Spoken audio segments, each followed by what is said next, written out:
Na opinião pública desta tarde falamos então da economia nacional. Queremos saber como comenta as estimativas do Banco de Portugal, que apontam para a continuação da recessão no próximo ano. Como vê a possibilidade de Portugal ter de pedir um segundo resgate financeiro e que soluções podem, na sua opinião, ser tomadas a nível nacional, mas também a nível europeu, para criar mais emprego, aumentar o consumo e pôr a economia a crescer? Contamos com as suas respostas através do telefone. Os números são os habituais: 21416 1147 ou 21416 1148. Pode também enviar-nos um e-mail, o endereço é opiniãopublica@sic.pt, ou pode ainda deixar um comentário na página do programa em sicnoticias.sap.pt/opinião pública. E no inquérito telefónico perguntamos-lhe qual é o seu sentimento em relação ao futuro da economia portuguesa.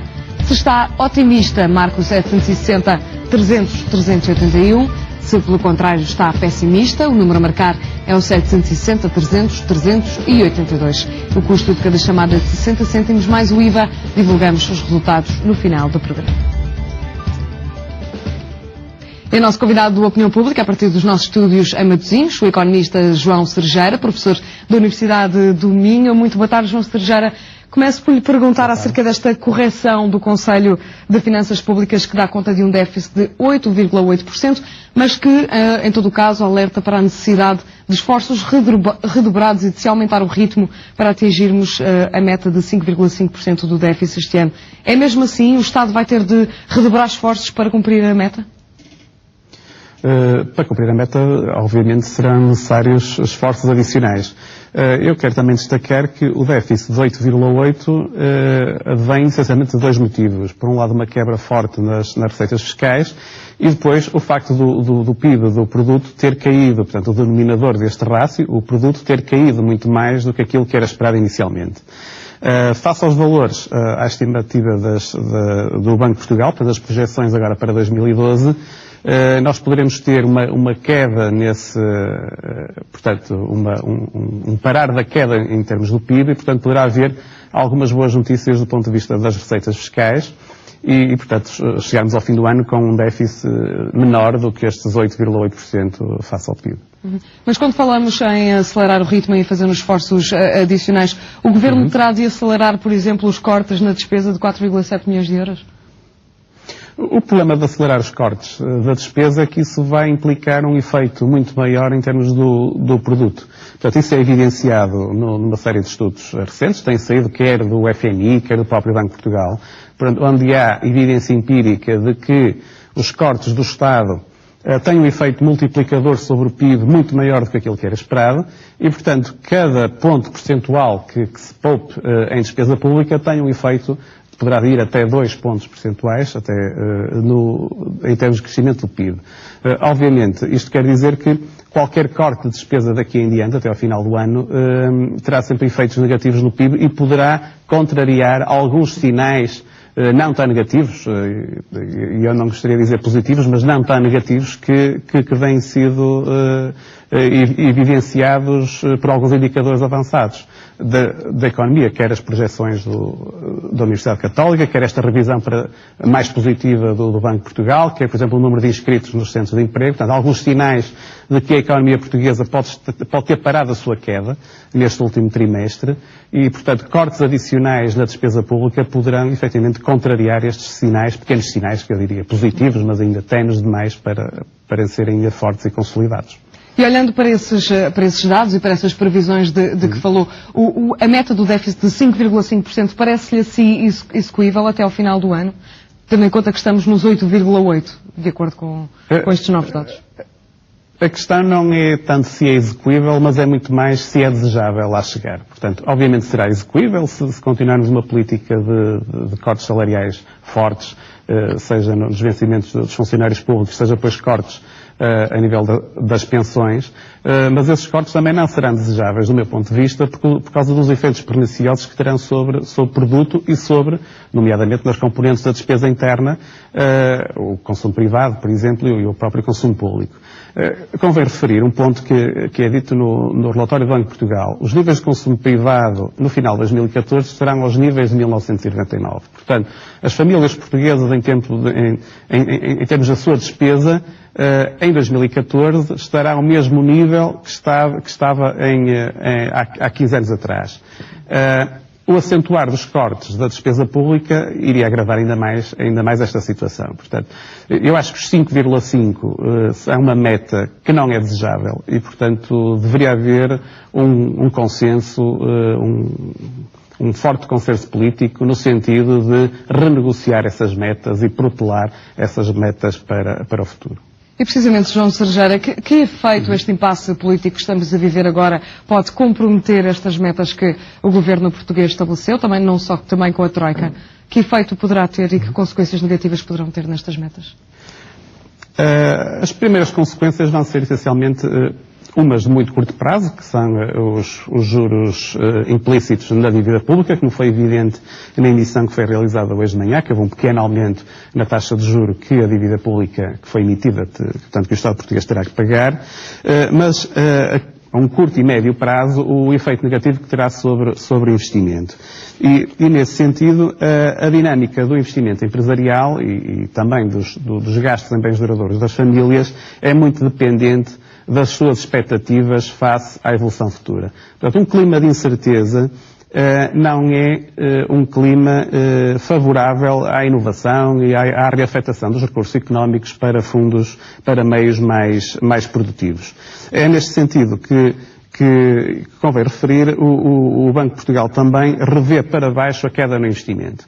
E, portanto, nós termos a permanência de um clima de incerteza do ponto de vista político poderá levar a que esta estimativa seja ainda revista por um valor ainda mais baixo. E, portanto, efetivamente, o investimento privado em Portugal tem caído de forma muito forte, o que poderá levar a que as condições de recuperação da economia portuguesa no longo prazo sejam afetadas. Portanto, isso é, de facto, muito complicado a médio e longo prazo. João Cerejeira, já voltamos a falar. Vamos começar a ouvir as opiniões dos nossos telespectadores. Filomena Gonçalves está a ligar-nos de Odivelas, é comerciante. Muito boa tarde. Filomena Festas, boa tarde. Boa tarde, Filomena. Olha, isto é assim, estes senhores já mostraram que não fazem melhor porque não sabem ou não querem. E as receitas fiscais não se conseguem pagar porque as pessoas não podem pagar o que não têm. Os impostos são altíssimos, é um escândalo e Portugal está com os mesmos níveis de desemprego do que nos anos 60, não é? Portanto, estamos a andar para trás. Não podemos esquecer que os portugueses continuam a emigrar todos os dias e estes senhores não se entendem. Nós estamos todos desmotivados, o Presidente não tem coragem de bater com a mão na mesa e vai para as Ilhas Selvagens e nós andamos aqui todos a brincar aos políticos. Portanto, olha, eu estou farta destes políticos, estou farta destas politiquices, estou farta destes senhores. Acho que eles haviam de sair, não haviam de haver acordos nenhuns, era sair, porque isto está mal e mal vai ficar com ou sem eleições e acho que realmente havia de haver uma volta, havia de dar uma volta grande neste país. E acho que foi pena, foi o Sr. Presidente da República não ter levado para lá com ele, para as ilhas, os políticos do arco da governação e ficarem lá sem barcos e deixarem-nos a nós, porque nós estamos fartas de os aturar. Olha, eu pelo menos estou farta destes senhores, já não os posso ouvir, Carlos Moedas, Luís Montenegros, que está tudo bem para eles e nós estamos a sentir na pele que está tudo mal para nós. Portanto, é assim, estes senhores têm que sair e o Presidente da República tem que tomar uma resolução, não é andarmos a brincar, a gastar dinheiro com carros, com isto, com aquilo, e depois na volta as coisas ficarem todas como estão. Boa tarde e muito obrigada. Filomena Graça, muito obrigada pela sua participação. Chamo Noémia Lança, liga-nos de Santo André, é professora, boa tarde. Noémia, está-me a ouvir? Estou a ouvir, sim.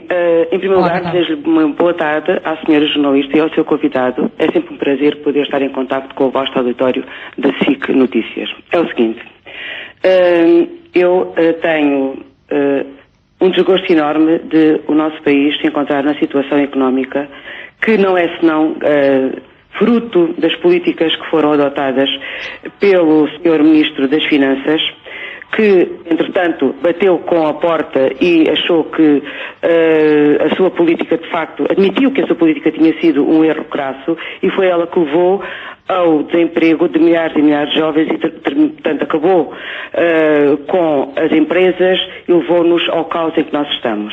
Agora eu pergunto, será que para a contenção salarial, portanto, para conseguirmos atingir tudo aquilo a que o nosso querido governo nos impõe, será que vamos cortar mais nos salários dos funcionários públicos? Eu sou professora, tive um corte, como a senhora pode imaginar, porque sou funcionária pública, não fiz nada para me encontrar nesta situação e, entretanto, estou a sofrer como todos os milhares de portugueses sofrem, e especialmente os funcionários públicos, que são o bode expiatório de todos os males deste país. Gostava de saber até quando, se é até nós ficarmos sem dinheiro ao fim do mês e trabalharmos, aliás, eu já trabalho, eu já pago algumas coisas do meu bolso, porque não sei se sabe que os professores são a classe que contribui com o seu próprio dinheiro para o seu trabalho, inclusivamente em tinteiros, para fotocópias e etc. Nunca mais acabava de elencar as coisas que nós temos que pagar do nosso bolso para podermos trabalhar com os nossos alunos. Portanto, eu queria saber até quando é que o Governo nos corta, a nós, funcionários públicos, aos reformados, que por acaso são reformados que têm em casa a seu cargo filhos e netos, muitos desses reformados, e não podendo consumir, a economia nunca mais sai da estaca zero. Eu estou de acordo com a primeira a senhora que falou. Acho que, de facto, precisávamos buscar o Marquês de Pombal, colocasse os nossos políticos em alto mar com um barco sem fundo e que ficassem lá todos, incluído o senhor Presidente da República, todos, Presidente, Governo, tudo abaixo, que era para ver se este país de facto conseguia arribar. Boa tarde, muito obrigada e com licença. Obrigada a nós, Noémia, pela sua participação. Uma boa tarde para si. Se chama o Carlos Pereira, vê-nos no Barreiro, é reformado. Boa tarde. Muito boa tarde, senhora jornalista. Muito boa tarde também ao professor que está em Matosinhos. Eu estou de acordo com estas últimas duas senhoras que falaram. Estou plenamente de acordo com elas. Especialmente a professora que falou ultimamente. Eu tenho a dizer o seguinte, eu tenho acompanhado a par e passo o que se passa no meu país. Foi por isso é que eu lutei para estar cá e nunca cheguei a emigrar e tive essa oportunidade de emigrar para a Austrália. Mas pensei que o meu país melhorasse depois do 25 de Abril. Cheguei a esta conclusão há uns anos atrás, que se eu tivesse menos de 20 anos, emigrava para o estrangeiro e nunca mais punha os pés em Portugal.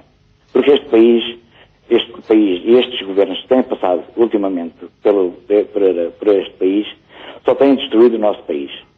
E eu sinto-me um grande revolta. Este conceito de salvação entre o CDS, o PSD e o PS, isto não vai levar a nada. Mesmo nada. Isto é só para enganar o português, porque há outros grandes problemas que se deviam de falar neles e que não se falam, principalmente de crianças que passam fome, de idosos que morrem em casa, estão descobertos ao fim de 2 a 3 meses. Eu tenho uma reforma de invalidez de 523 euros. Foi-me proposto pelo senhorio um aumento de 228 euros para a renda, morando nesta casa há 40 anos. E eu pergunto, onde é que estão os políticos que se interessam com o povo, que votou neles para tratarem destes assuntos e andamos aqui a brincar às políticas?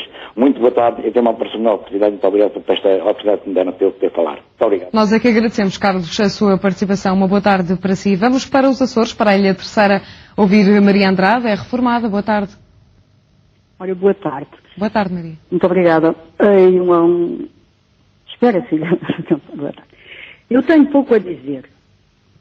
É só que tenho vergonha de ser portuguesa. Os nossos governantes, se tivessem menos mordomias e fossem para o trabalho nos seus carros, como nós fomos, trabalhei uma vida inteira e eles agora ainda vêm tirar dinheiro nas nossas reformas, fossem nos seus carros. Um país em recessão, como é que estes políticos podem andar numa frota de carros como eles andam? Uma vergonha. Isto é uma vergonha. Mas, enfim, é o que nós temos. E com isto tudo, nós temos que fazer poupanças na nossa vida do dia a dia. O Sr. Presidente da República vai de férias para as ilhas, há lá tanto buraquinho, se ele caísse num, paciência. Pronto, olha, querida, é só o que tenho a dizer. Maria, e agradecemos o seu contributo na opinião pública. Tenha uma boa tarde. Nelson Ramalho está em Odivelas, sem engenheiro. Boa tarde. Boa tarde. Olha, eu pela terceira vez, talvez, consigo entrar em contacto convosco e, portanto, começo por cumprimentar-vos e iria fazer aqui uma pequena intervenção em 2 campos. Um deles é sobre aquilo que os nossos amigos políticos, muito queridos pelos vistos, andam por aí a falar sobre o tema de exportações como o motor da nossa economia e depois as poupanças nas gorduras do Estado. Sobre a questão das nossas exportações, gostaria que todos nós, os portugueses, interiorizássemos que de facto é extremamente importante o fator exportador. De qualquer forma, temos a noção precisa que nesse setor não trabalham sequer 5%, ou deles não vivem mais do que 5% da população portuguesa.